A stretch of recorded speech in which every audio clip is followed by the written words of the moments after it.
نمسك اكبر 5 دول رأسمالية على مستوى العالم. لان الناس الاقتراحات اللي هقولها تاني دي او للمره ال600 هيقولوا لك ايه اصل احنا التجاره العالميه، نقول له لا لا لا، انت راجل ما بتقراش وما انتش واخد بالك من الدنيا. اكبر 5 دول في العالم رأسمالية: الولايات المتحده الامريكيه، اليابان، انجلترا، فرنسا، المانيا. مزبوط. في اكبر من دول الدول رأسمالية؟ لا. طيب في اكبر من دول الدول ديمقراطيه؟ المفروض لا. في اكبر من دول الدول داعمه للديمقراطيه والرأسماليه والكلام الحلو ده؟ لا. حلو. عندهم ما يسمى بالحد الاقصى لهامش الربح للسلع والخدمات.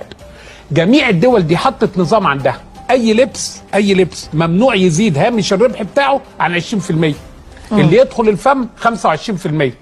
الصناعات الهندسيه، الثلاجات والغسالات والمراوح والمكاوي والتلفزيون اللي هي الهندسيه والعربيات 30%. الصناعات الاستخراجيه 35%، اللي هي الحديد والاسمنت